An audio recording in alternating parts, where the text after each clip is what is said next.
Yes, ayan naman nagpa-practice ng kanotajo. Okay, ang ganda ng tubig sa po, di ba? Practicing. Ang ganda kasi ng tubig ngayon, oh, hindi siya maalon. Kanotajo yan, hindi yan isda, ha? Baka akalain nyo isda. Ayan, ang dami nila, oh, di ba? Ang husay, ang galing.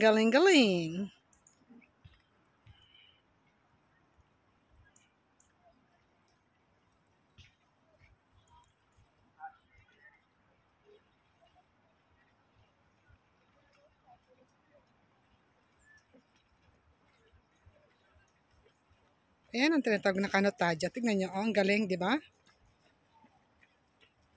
It's another type of sports, kanotajo. Yes, sports din yan. Ang ganda kaya niyan. Tignan mo naman. Wow. Sana kaya ko rin maganito, no? Pero hindi na. Okay.